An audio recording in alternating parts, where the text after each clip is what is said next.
Hi friends, first of welcome to all of you in nursing hub में आप सभी का हार्दिक स्वागत है। आज के हमारे इस वीडियो में हम बात करने वाले हैं एसिड बेस बैलेंस। आप कोई भी कॉम्पिटिटिव एग्जाम की प्रिपरेशन कर रहे हो, चाहे एम्स नॉर्सेट हो, ईएसआईसी हो या किसी भी स्टेट के लिए स्टाफ नर्स की एग्जाम हो, तो आपके लिए काफ़ी इंपॉर्टेंट वीडियो होगा।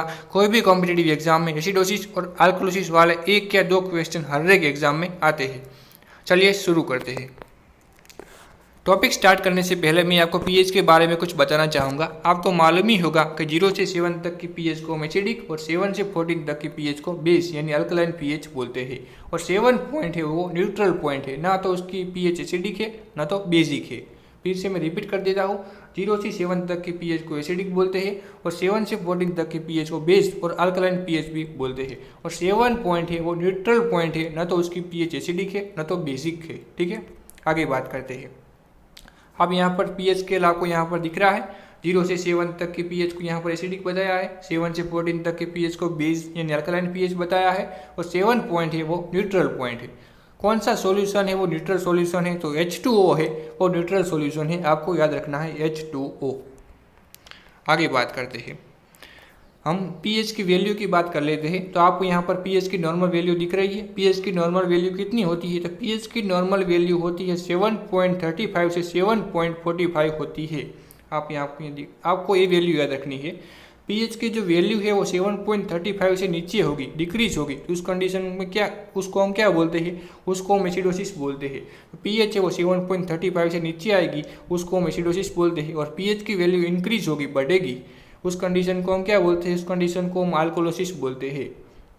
आपको याद, मैं एक बार रिपीट कर देता हूँ। तो पीएच की वैल्यू है वो 7.35 से नीचे आएगी, उसको हम एसिडोसिस बोलते हैं। और पीएच की वैल्यू है वो 7.45 से ऊपर जाएगी, तो उसको हम अल्कोलोसिस बोलते हैं। एसिडोसिस और अल्कोलोसिस में आपको कंफ्यूज नहीं होना।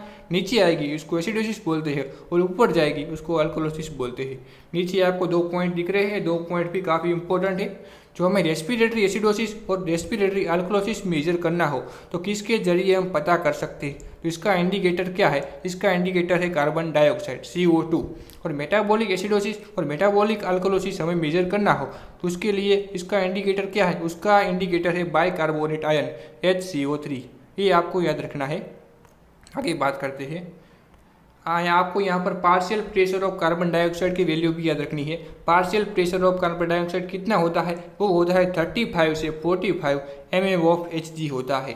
नीचे आपको बाइकार्बोनेट आयन की वैल्यू दिख रही है, वो कितनी होती है, 22 से 28 मिली इक्विलिटर पर लीटर होती है।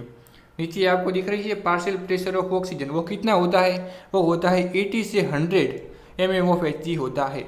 और नीचे आपको ऑटो सेचुरेशन की वैल्यू दिख रही है, वो कितनी होती है, वो होती है 96 से 100% में होती है। आपको एक क्वेश्चन सोल्व करने हैं तो आपको पीएच की वैल्यू याद रखनी पड़ेगी 7.35 से 7.45। आगे आपको कौन सी वैल्यू याद रखनी है, आपको PCO2 की वैल्यू याद रखनी है 35 से 45 mmHg। आपको बाइकार्बोनेट आयन की वैल्यू याद रखनी है 22 से 28। और PCO2 partial pressure of oxygen की वैल्यू याद रखनी है 18 से 100। आप ये 4 वैल्यू आप याद रखोगे तो आप इस क्वेश्चन को इसी से इसी तरीके से सॉल्व कर पाओगे। हम सबसे पहले तो कौन सी कंडीशन देखते हैं, सबसे पहले रेस्पिरेटरी एसिडोसिस कंडीशन को देखते हैं। तो आपको मालूम पता चल गया होगा एसिडोसिस में क्या होता है, पीएच है वो 7.35 से नीचे आएगी। तो आपको यहाँ पर दिख रहा है पीएच 7.35 से नीचे आएगी। और कार्बन डाइऑक्साइड है उसकी वैल्यू यहाँ पर बढ़ेगी। तो कार्बन डाइऑक्साइड की वैल्यू कितनी बढ़ेगी, वो 45 mmHg से ऊपर जाएगा। तो यहाँ पर आपको दिख रही है उसकी वैल्यू इंक्रीज हुई है।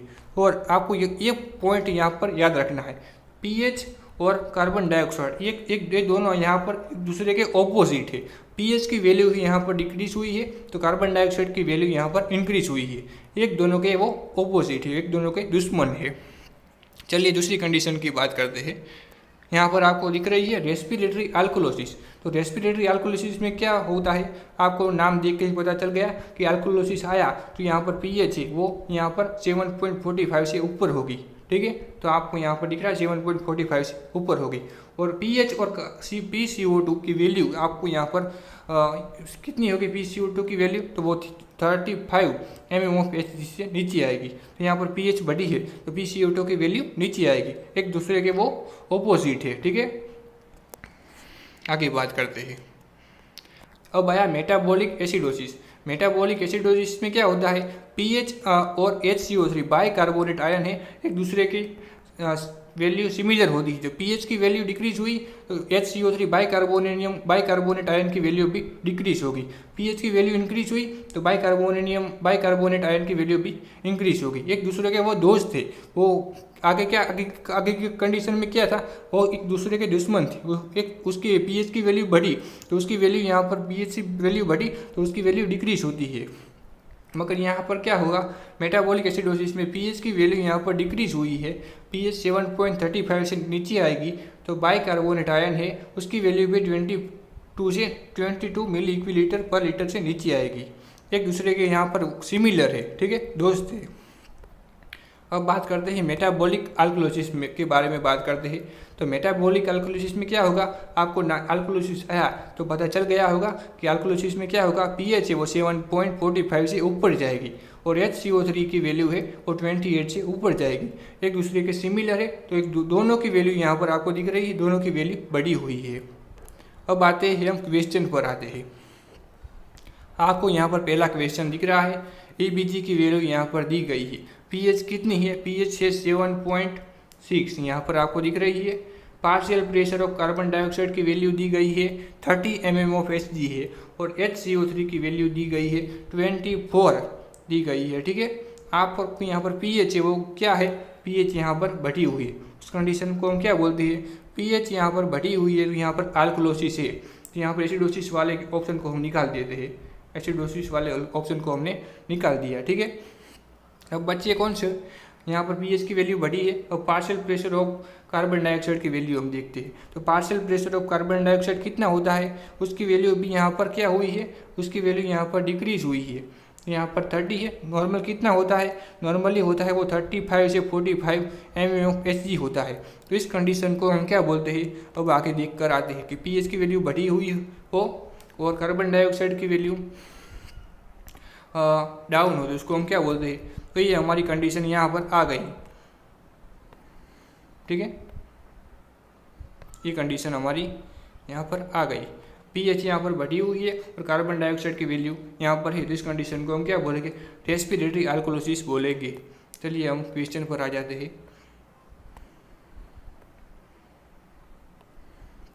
तो हमारा कौन सा ऑप्शन यहाँ पर राइट होगा, तो हमारा रेस्पिरेटरी अल्कोलिसिस वाला ऑप्शन है, यहाँ पर बी ऑप्शन है वो राइट होगा। दूसरा क्वेश्चन देखते हैं। आपको यहाँ पर इन EBG एनालिसिस रिपोर्ट, यहाँ पर रिपोर्ट क्या दिखा रहा है, पीएच है वो 7.55 है, PCO2 की वैल्यू है 35 mm ऑफ Hg है और HCO3 की वैल्यू है वो है 33 mm मिली इक्विलीटर पर लीटर है। यहाँ पर पीएच है वो क्या हुई है, पीएच की वैल्यू है वो बढ़ी हुई है, ठीक है। PCO2 यहाँ पर नॉर्मल है और HCO3 की वैल्यू है वो कितनी होती है, नॉर्मल होती है 22 से 28 होती है, मगर यहाँ पर वैल्यू क्या हुई है, बढ़ी हुई है। यहाँ पर पीएच भी बढ़ी हुई है और HCO3 भी बढ़ी हुई है। उस कंडीशन को हम क्या बोलते हैं, उस कंडीशन को हम बोलते हैं मेटाबॉलिक अल्कोलिसिस। तो आपको यहाँ पर बी ऑप्शन है वो राइट ऑप्शन है। आगे बात करते हैं, चलिए। The nurse reviewed the arterial blood gas report of the client and notes the following। यहाँ पर आपको पीएच कितनी है, पीएच यहाँ पर 7.45 है। Partial pressure of carbon dioxide कितना है, 30 mm Hg है और HCO3 की वैल्यू कितनी है, वो है 20 मिली इक्विलीटर पर लीटर है। आपको यहाँ पर पीएच है वो नॉर्मली कितनी होती है, 7.35 से 7.45, तो 7.45 है तो पीएच कितनी है, अब पीएच है वो हाई है। और partial pressure of carbon dioxide वो भी वैल्यू वो यहाँ पर क्या है, वो उसकी वैल्यू यहाँ पर लो है, ठीक है, कम है। नॉर्मल कितनी होती है, नॉर्मल होती है 35 से 45 mm ऑफ Hg होती है। यहाँ पर पीएच है वो उसको हम हाई बोलते हैं और partial pressure of carbon dioxide है वो लो है। तो वो कौन सी कंडीशन यहाँ इंडिकेट कर रहा है, वो कंडीशन है वो रेस्पिरेटरी अल्कोलिसिस होगी, ठीक है। यहाँ पर आपका बी ऑप्शन राइट है। मगर रेस्पिरेटरी अल्कोलिसिस वाले दो ऑप्शन हुए, कंपनसेटेड और नॉन कंपनसेटेड। अब किस तरीके से हम पता करेंगे, तो उसकी कंपनसेटेड का मतलब क्या होगा, पीएच है वो 7.35 से 7.45 के बीच में होगी, उसको हम कंपनसेटेड बोलेंगे। और पीएच है वो 7.35 से 7.45 के आगे या पीछे होगी, उसको हम अनकम्पनसेटेड बोलेंगे। तो आपको यहाँ पर बी ऑप्शन है वो राइट है। चलिए आगे बात करते हैं। एक क्वेश्चन का आपको आंसर पता है तो आप कमेंट बॉक्स में कमेंट करिए, अगले वीडियो में हम इस क्वेश्चन को सॉल्व करेंगे। The nurse is caring for a client with nasogastric tube that is attached to low suction. The nurse monitor the client for manifestation of which disorder that the client is a risk for. Option A metabolic acidosis, option B metabolic alkalosis, option C respiratory acidosis और option D respiratory alkalosis. आपको answer पता है तो comment कीजिए।